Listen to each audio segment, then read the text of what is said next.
Bueno, hermanos y hermanas, el sábado compartí un tema que era la justicia y que Nico Mercado le puso el camino de justicia. Y hablamos de la justicia, teníamos la justicia de Dios que ya habíamos hablado, y la justicia, nuestra justicia, la justicia practicada.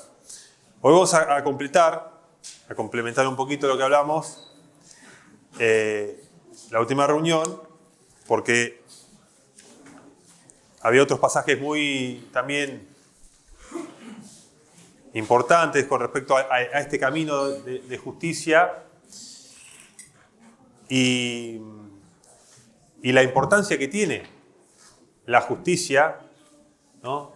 Como Andrea leía hoy, que guardemos sus mandamientos es el todo del hombre, porque vamos a ser juzgados de acuerdo a lo que hayamos hecho con lo que se nos dio. A los que más se les dio, ¿no? Cuando dice los que se hace maestro, van a recibir mayor condenación, dice Santiago. ¿Por qué? Y porque vas a tener más responsabilidad. Si conocías mejor, cuando el Señor dice que conociendo la voluntad de su Señor, ¿no? Hizo lo que no debía, va a recibir más azote que aquel que no la conocía, bueno, y hizo lo malo también. Algo que quería que nos quede presente es de la carta de Hebreos. Vemos cómo se nos muestra el sacerdocio, el trono de gracia y la necesidad de acudir a ese trono, de ir, ¿no?, en plena certidumbre de fe, con limpia conciencia, que el Señor, recibir del Señor el perdón, porque este camino, esta carrera que tenemos por delante es de toda la vida y necesitamos en el camino justamente ser perdonados, ser restaurados, ¿no?, fortalecidos, consolados y seguir batallando contra el pecado que está en nuestra carne, contra los desánimos de este mundo y los problemas que todos tenemos viviendo en la carne. Y fíjense que terminamos leyendo de Hebreos cuando dice: sigan la paz con todos y la santidad, sin la cual nadie verá al Señor. Esa santidad creo que es la justicia, es sinónimo de justicia, porque Juan dice: el que hace justicia es justo como el Señor es justo. Entonces es imprescindible que nosotros tengamos una vida de justicia, que caminemos este camino de justicia como dice la palabra, como también citábamos de la carta de Pedro, que decía: mejor les hubiese sido no conocer el camino de justicia, que después de haberlo conocido echarse.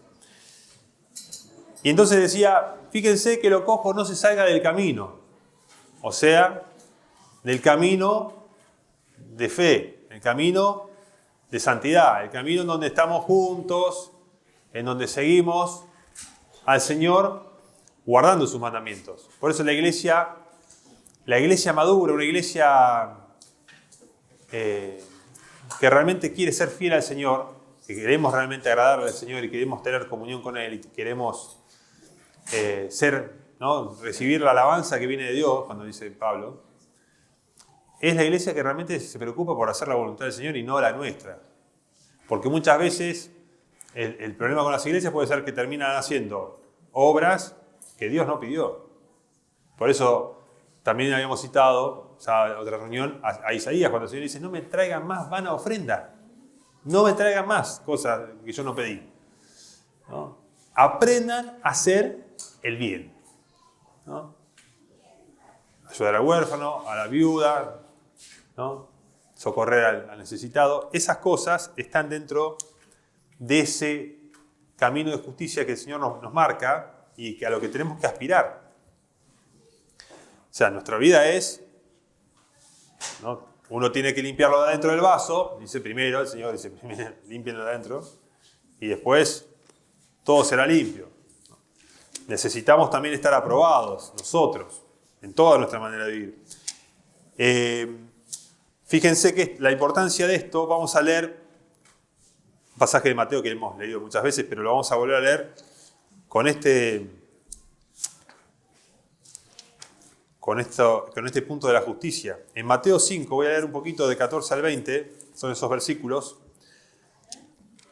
El Señor nos muestra y habla de la luz, las buenas obras, la justicia y los mandamientos. Vuestra luz, vuestras buenas obras, vuestra justicia, en base a obedecer o no los mandamientos.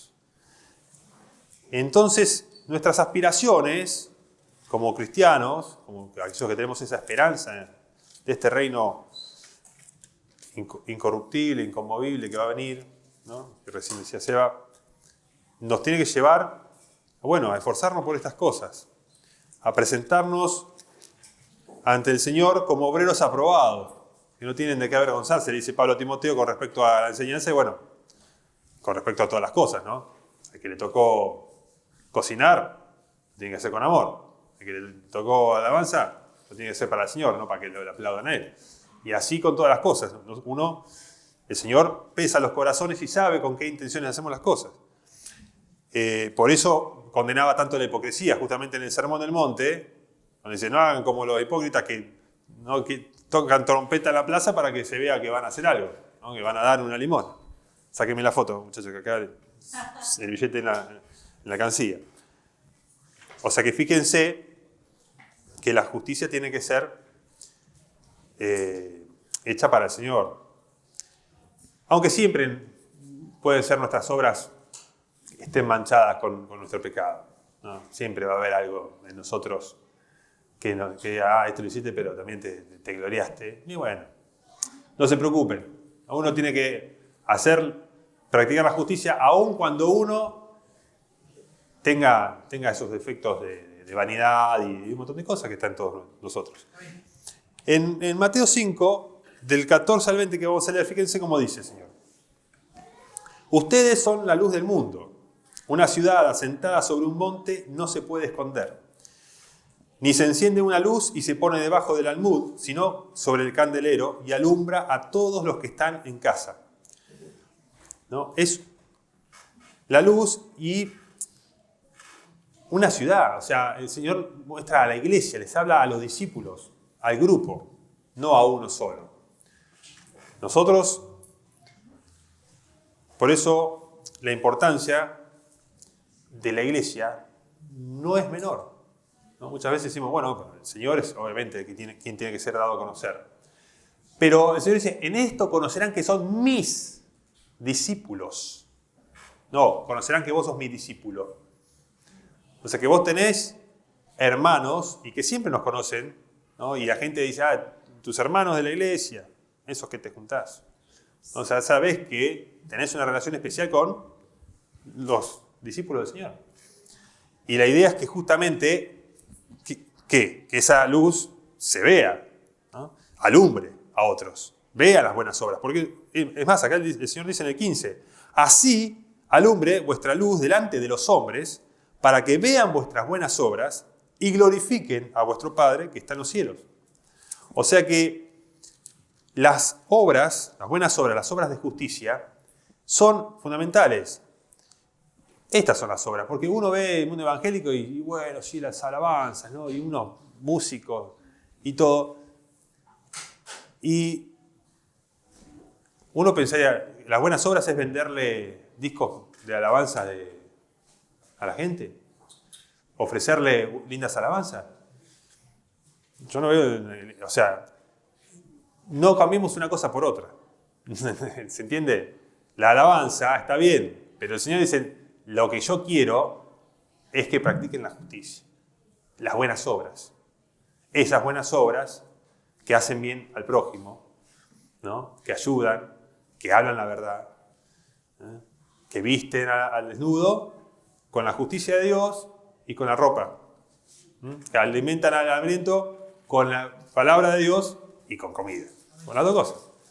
Por eso habla de que hace misericordia, y el que administra la palabra, y el que hace sanidad, y el que hace distintos dones, y cada uno, según le fue dado, lo administra para, ¿no? Lo ministra. ¿Sí, vale? También dice la recibiste de gracia. La de gracia. Amén.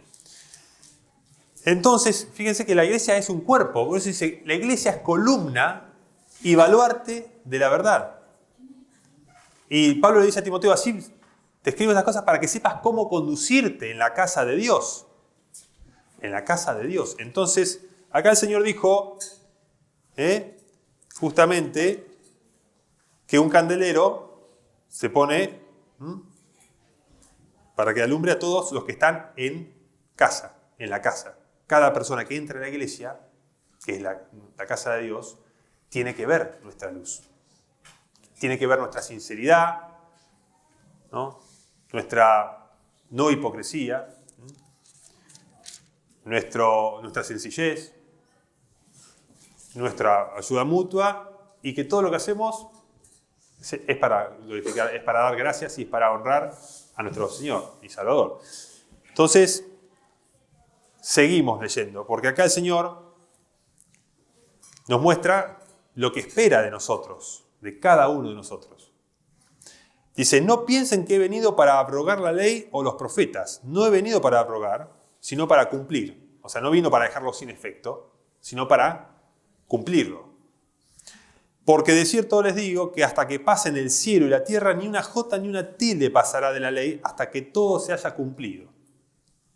El Señor es el cumplimiento, ¿no?, de todos los tipos y el sacerdocio levítico, de todo lo que sacrificaban. Él era el Cordero de Dios que iba a venir. Entonces, fíjense que dice, de manera que cualquiera que quebrante uno de estos mandamientos muy pequeños y así enseñe a los hombres, muy pequeño será llamado en el reino de los cielos. Mas cualquiera que los haga y los enseñe, este será llamado grande en el reino de los cielos. Mandamientos de justicia, de cómo vivir una vida justa. Nunca son mandamientos de cómo tocar la guitarra, cómo afinar la voz, a ver si cantaste muy lindo. No. O sea, esas cosas están buenas, pero la justicia por sobre todo, ¿no? Dice, porque les digo, dice el 20, que si vuestra justicia, acá está, su justicia, nuestra justicia, no fuere mayor que la de los escribas y fariseos, no entrarán en el reino de los cielos. Y después el Señor continúa el llamado Sermón del Monte de Mateo con mandamientos. Oyeron que fue dicho, pero yo les digo esto, yo les digo aquello, no hagan esto, hagan esto. Entonces, cada uno de nosotros, ¿qué nos toca? Leer la Escritura y tenerlo presente. Y uno considerarse en el espejo, a ver, mirar atentamente y ver, ¿no?, esta ley de gracia, cómo estamos, si estamos haciendo las cosas como para el Señor, viviendo en lo secreto, orando realmente o no. Bueno, si uno no tiene una vida de oración, evidentemente porque no tiene a Dios presente, no acude a Dios, pero ya el que tiene una vida de oración es porque realmente tiene una fe genuina. Vamos a pasar, la importancia de Mateo es, Mateo 5, 6 y 7, fíjense que el Señor termina y dice, el que me oye estas palabras y las hace, ¿no?, será un hombre prudente que edificó su casa sobre la piedra, sobre la roca, firme. Terminó todo y estaba firme la casa. Pasó la prueba. Entonces, los mandamientos, es como leíamos de Corinto, dice, les ruego, hermanos, que no reciban la gracia en vano, porque hemos sido perdonados, hemos sido recibidos como hijos, y esa reconciliación necesariamente para todo cristiano verdadero significa que tiene el Espíritu habitando en uno. Ustedes son templo del Espíritu Santo, nos dice Pablo en Corintios. Entonces, hay una obra, como decíamos en la reunión anterior, que comenzó, que continúa y que siempre nos va a tener en vilo, ¿no? Esto, velado. ¿Hasta cuándo voy a velar? Todos los días. O sea, no puede dejar de tirar esta chanta. ¿Cuándo voy a poder comerme ese kilo de helado que... No tenés que ceder a eso. Pongo un ejemplo pavo, pero... Digo, perdón. Sí. Hay que ser hacedor de los mandamientos, digamos. Amén. Y ahora vamos a ver justamente qué lugar tiene la gracia y los mandamientos en los creyentes, en nosotros. Y es para nosotros los que, dice, el alimento sólido es para los que han alcanzado madurez. Aquellos que tienen los sentidos ejercitados en el discernimiento, en el distinguir lo bueno y lo malo. ¿Qué significa alimento sólido para alguien que ha alcanzado madurez? A alguien que ya le podés pedir ejercer responsablemente la fe. No es alguien que arrancó ya hace 2 días a la iglesia y no, todavía tiene que madurar, tiene que ver que los ojos de su entendimiento sean alumbrados, saber esa herencia que le fue dada, la esperanza bienaventurada, la resurrección de los muertos, estar confiado, firme, saber que viene el Señor con pago y retribución y todas esas cosas. Entonces, esa persona ya llega a un momento en donde realmente anhela esto que decía Pablo, hoy leía una de las hermanas, ¿no? Vestiendo para llegar, ¿no? ¿Quién lo leyó? Santiago, o de Filipenses, cuando dice, dejando atrás, vestiendo para alcanzar aquello. O sea que uno anhela eso. Y entonces, teniendo eso en mente, que quiero llegar a ser justo como Él es justo. Por eso nosotros maduramos en esa manera de vivir justa, sobria y piadosa, que es la que la gracia nos lleva a vivir. Entonces, no tenemos que desanimarnos.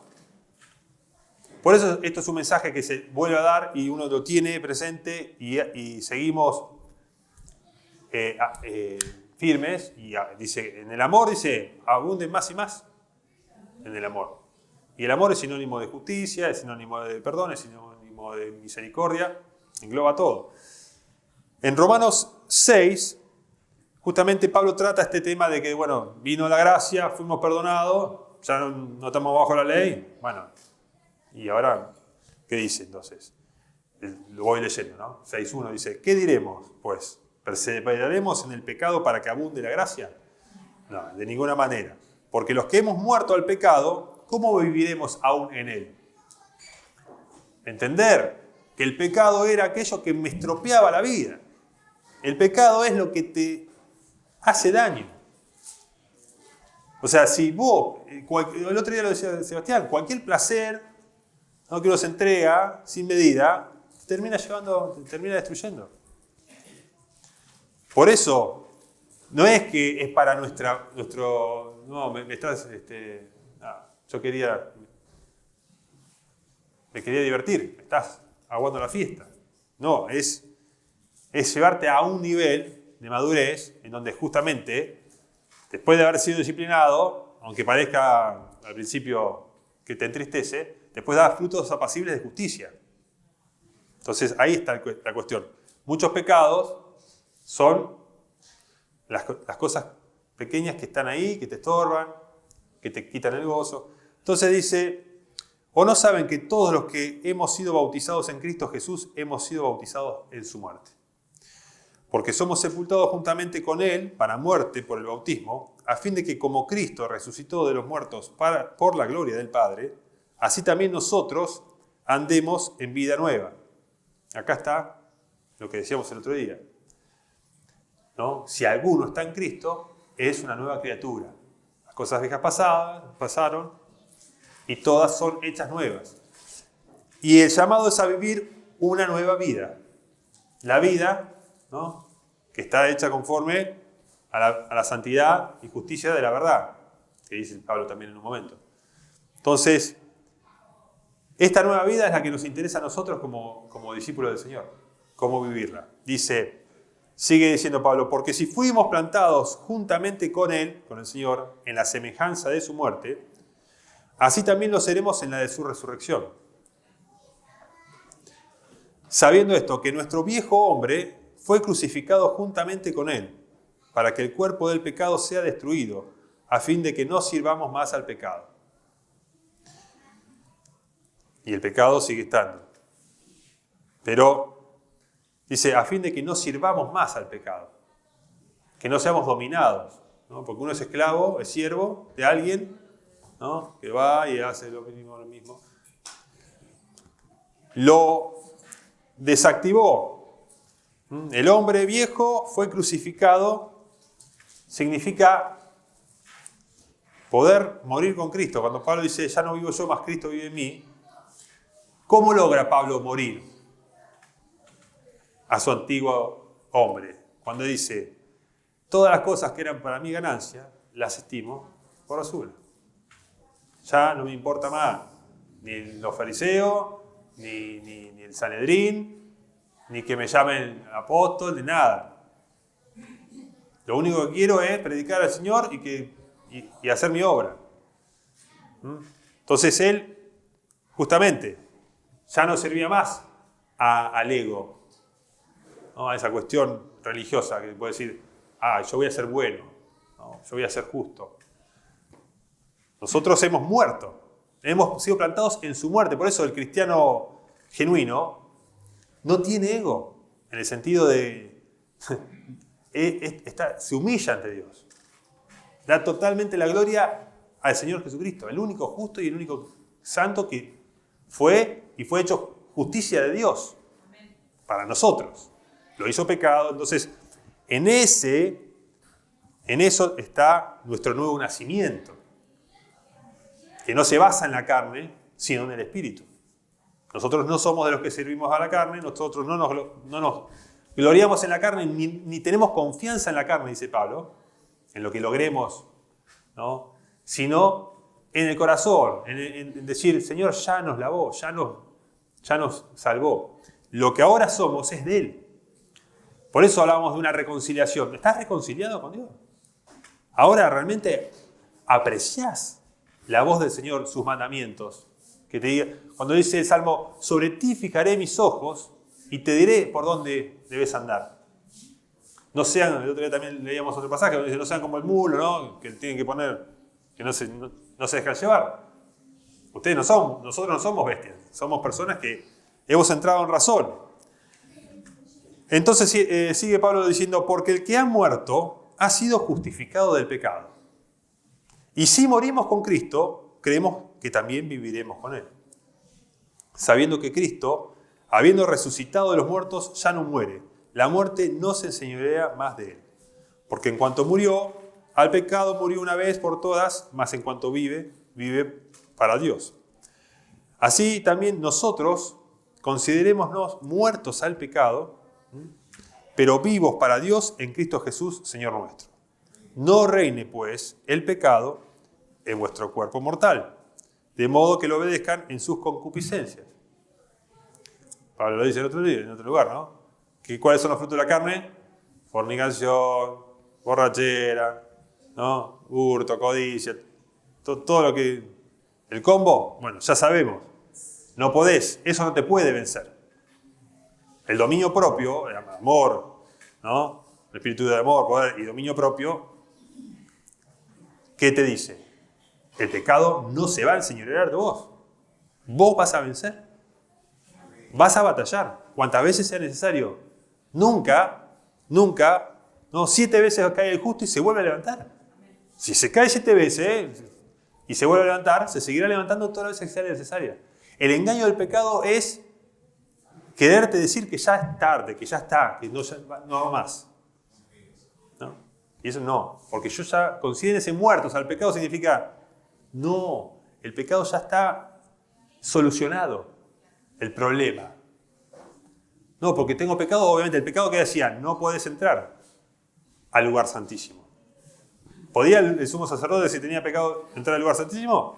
Caía muerto ahí, nomás. ¿Y qué nos dice la palabra? Ahora, y en Hebreos especialmente lo dice, que tenemos entrada al lugar santísimo. Por medio del Espíritu. Por el camino nuevo y vivo que el Señor abrió. Entonces,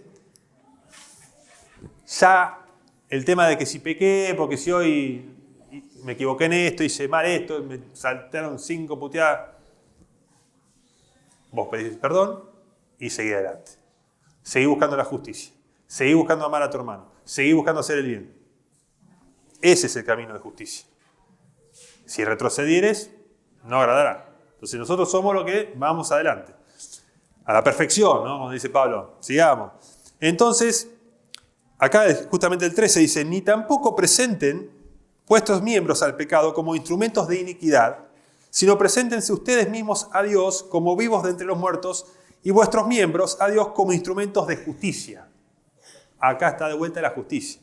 Nuestros miembros como miembros de justicia. O sea, para hacer lo bueno, ¿no?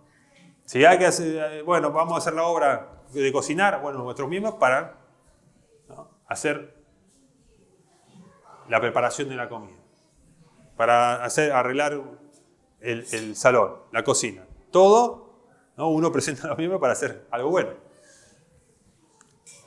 Porque el pecado, dice el 14, no se enseñoreará de ustedes, pues no están bajo la ley, sino bajo la gracia. ¿Qué pues? ¿Pecaremos porque no estamos bajo la ley, sino bajo la gracia? De ninguna manera. ¿No saben que si se someten a alguien como esclavos para obedecerle, son esclavos de aquel a quien obedecen, sea del pecado para muerte o sea de la obediencia para justicia? La obediencia para justicia. Otra vez la justicia. La justicia acá está, siempre. Pero gracias a Dios, dice Pablo, que aunque eran esclavos del pecado, o sea, todos fuimos esclavos del pecado. De el pecado. El primer pecado, enemistad con Dios. ¿No? Yo quiero ser mi propio Dios y no me interesa Dios, no me interesa nada. La reconciliación es cuando viste que vos eras un miserable, un muerto, y el Señor fue el que te rescató. Te dio entendimiento, te abrió los ojos, te perdonó, te amó y te mostró entonces que ahora eras esclavo del pecado en realidad. Eras esclavo de tus vicios, de tus deseos, de tus pasiones. Era de la carne. Y el Señor nos rescató. Entonces, si ahora, por eso dice, han obedecido de corazón aquella forma de doctrina a la que fueron entregados. Sí, se va. Quería hacer una aclaración cuando decís en el 13, que tampoco Sí. presenten vuestros miembros al pecado como instrumentos de iniquidad, ¿no? Muchas veces la palabra iniquidad quedó como antigua, como que no, ni siquiera los cristianos la tienen vigente. Entonces, la iniquidad no es solo cometer pecado, sino hacerlo con plena conciencia y persistencia, a veces sin arrepentimiento. Maldad, con maldad. ¿Y cuál es la conciencia que tenemos que tener ante esta iniquidad que muchas veces hacemos a propósito? Es Isaías 53:5, que dice: mas él fue herido por nuestras transgresiones, molido por nuestras iniquidades. O sea, cada vez que uno piensa en hacer iniquidad sin arrepentimiento o a propósito, sin considerar los pecados, considerar que el Señor fue molido para pagar por eso. Amén. Entonces, nosotros obedecimos de corazón. ¿Vieron que dice, con el corazón se cree para justicia? O sea, de corazón vemos el sacrificio de Cristo como algo infinitamente valioso por nosotros, ¿no? Porque cuando Pablo dice, el cual me amó y se entregó a sí mismo por mí, ese amor realmente nada, ninguna obra, nada vale, sirve, si nosotros no estamos primero sentados a los pies de la cruz y habiendo apreciado eso, el regalo, ¿no? El amor de Dios como regalo. Entonces, dice, y libertados del pecado, o sea, nos libró, esta cuestión de nos sacó de nuestra vana manera de vivir, de nuestra ignorancia, de nuestra ceguera, vinieron a ser siervos de la justicia. De vuelta, la justicia. Vinieron a ser siervos de la justicia. Ahora, todos nosotros, la iglesia, cada discípulo reconoce que su deseo es obedecer al Señor. O sea, me puedo equivocar y puedo pecar, pero sería totalmente autocontradictorio que yo me haya convertido, me haya reconciliado con Dios y no quiera obedecerlo. No esté en mí el deseo de decir, sí, quiero esa vida plena, Señor. Quiero esa abundancia de vida. Quiero esa paz, ese gozo, ese bien que viene, ¿no? ¿Quién quiere vivir el bien? Y vivir largos días y, bueno, apártese del mal, haga el bien. O sea, nos muestra eso.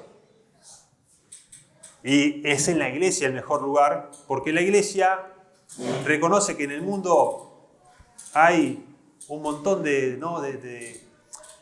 pecado que asedia, de todas esas cosas que tienen que ver con los pleitos, enemistades, iras, contiendas que están en el mundo, y de alguna manera la iglesia dice, sí, para que usted alumbre su luz y vean que son mis discípulos, que tienen amor, que tienen la manera de vivir que yo vine a mostrarles. Entonces, cuando tenemos eso, ese es nuestro gran tesoro también. Entonces dice Pablo, hablo como humano del 19, por vuestra humana debilidad, o sea, nosotros todos somos débiles, ¿no? En la carne. Así que, como para iniquidad, presentaron vuestros miembros para servir a la inmundicia y a la iniquidad, o sea, a las cosas de este mundo, al desenfreno de todo tipo, o a la vanidad, o a la pavada, cada uno considere de dónde lo sacó el Señor. Dice, así ahora, para santificación presenten vuestros miembros para servir a la justicia. Presenten sus miembros para servir a lo que está bien, a lo correcto, a lo que Dios agrada, a hacer el bien. Porque cuando eran esclavos del pecado, eran libres acerca de la justicia. ¿No? Estabas en otro reino, en el reino de las tinieblas. Allá estaba y allá iba, te vas a morir. Pero, dice Pablo, ¿qué fruto tenían de aquellas cosas de las cuales ahora se avergüenzan? Nos da vergüenza pensar en las cosas que uno, las que aprobaba, las que hacía, las que pensaba y las que decía, y la lista, ¿no? Porque el fin de ellas es muerte, dice Pablo. Por eso, Pedro dice que ustedes han escapado, por el conocimiento de su Señor y Salvador, han escapado de la corrupción que hay en el mundo, a causa de la concupiscencia. O sea, los malos deseos, el pecado que está en todos los hombres, los domina y los lleva a la condenación. Ahora, cuando te rescató el Señor, cuando te sacó de esa manera de vivir, de esa vida de vanidad, dice así el 22. Pero ahora que han sido libertados del pecado y hechos siervos de Dios, ¿no? Siervos de la justicia, siervos de Dios, sinónimo. Tienen por vuestro fruto la santificación y como fin la vida eterna. ¿No? El fruto, esta santificación es de irnos limpiando de toda contaminación de carne y de espíritu, ¿no? De todo el pecado que nos asedia, para correr con paciencia la carrera, de seguir en amor. Y para terminar leemos en 1 de Juan, que Juan también hace hincapié en lo mismo. Fíjense entonces, acá yo me subrayé de los versículos que leímos recién de Romanos 6, dice, andemos en nueva vida, instrumentos de justicia, obediencia para justicia, siervos de la justicia, ¿no? Y fruto, ¿no? Para santificación, el fruto de la santificación y la vida eterna. Y en 1 de Juan, en el capítulo 2, del 27 al 29, vamos a leer, también nos muestra esto entre los hijos de Dios. Habla de los cristianos, ¿no? De todo aquel que confiesa a Jesucristo, ¿no? Es de Dios. ¿No? El que confiesa al Hijo tiene también al Padre, dice el versículo 23. Fíjense ahora la importancia que yo les decía del Espíritu, de tener realmente el fundamento. Si uno no tiene el fundamento en su vida, en el corazón, si uno verdaderamente no tiene a Cristo reinando, sentado en el trono, y uno está debajo, el trono ese que todos los hombres ocupan, ya no está más en el trono. Nuestro viejo hombre fue crucificado. Ahora tenés un Señor y vos lo confesás. No podés, porque la gente, ¿qué pasa? Están los que confiesan al Señor, Señor, y después hacen quedar mal al Señor. No es que lo hagan quedar mal al Señor, sino que quedan mal porque no hacen lo que Él dice y dice, profesan conocer a Dios, dice en un momento en una carta, dice, pero lo niegan con sus hechos. O sea, si vos practicas la iniquidad, la injusticia, lo estás negando. Dice, pero la unción, fíjense, en 1 Juan 2, 27 a 29, pero la unción que ustedes recibieron de Él permanece en ustedes y no tienen necesidad de que nadie les enseñe. O Está hablando de la comunión con el Señor. Así que la unción misma les enseña todas las cosas y es verdadera y no es mentira. Según ella les ha enseñado, permanezcan en Él. Permanecer en Cristo es permanecer bajo su señorío, ¿no? Dice, separados de mí no pueden hacer nada. El que está en mí va a llevar fruto. Y ahora, hijitos, permanezcan en Él para que cuando se manifieste tengamos confianza para que en su venida no nos alejemos de Él avergonzados. Si saben que Él es justo, sepan también que todo el que hace justicia es nacido de Él. Después va, miren, el 3:7, ¿no? Para verlo en contexto. Dice, hijitos, nadie los engañe. El que hace justicia es justo, como Él es justo. El que practica el pecado es del diablo, porque el diablo peca desde el principio. Para esto apareció el Hijo de Dios, para deshacer las obras del diablo. Todo aquel que es nacido de Dios no practica el pecado, porque la simiente de Dios permanece en él y no puede pecar porque es nacido de Dios. En esto se manifiestan los hijos de Dios y los hijos del diablo. Todo aquel que no hace justicia y que no ama a su hermano, no es de Dios. Entonces, el papel de la justicia en nuestra vida privada, en nuestra vida particular, individual y en nuestra vida como congregación es fundamental. La iglesia tiene que ser conocida por sus obras de justicia, no por sus obras no de alabanza únicamente, no por nada más que predicar. Es también la vida ejemplar, ¿no? Cuando Gaby decía un momento, una vida extraordinaria, que nos lleva justamente a la santificación, a la paz, a la integridad y al poder estar confiados, porque fíjense que dice, para que en su venida, en su manifestación, no nos tengamos que apartar de él avergonzados. Cuando vemos en las parábolas y en las enseñanzas del Señor, fíjense que el que entró a la boda sin vestido fue echado afuera. Se tuvo que ir avergonzado. A este que está sin vestido, échenlo. O sea, y vemos que en Apocalipsis, cuando vemos la iglesia que está vestida de lino fino, y el lino fino son las acciones justas de los santos. De haber hecho el bien, de haber practicado la justicia. Y este tema es fundamental porque el Señor mismo, el juicio, cuando separa las cabras de los corderos, de las ovejas, es según hayan hecho justicia y los que no hicieron nada. Entonces Él también nos llama a esforzarnos en ese camino. En ese. Si tenemos que tener una mira nosotros como iglesia, además de predicar, es a vivir en todo con la justicia como estandarte, ¿no? Porque es columna y baluarte de la verdad. Y la verdad es donde procede toda nuestra vida de fe. O sea, la palabra de verdad tenemos. La palabra de verdad que donde traen los mandamientos, los consejos, las exhortaciones y todo. Así que, hermano, bueno, eso era más o menos para completar, ¿no? El tema que es el camino de la justicia. Y el Señor mismo lo dice. Vuestra justicia tiene que ser mayor que la de los escribas y fariseos. ¿El Señor es mi justicia? Sí. ¿Yo soy de Cristo? Sí.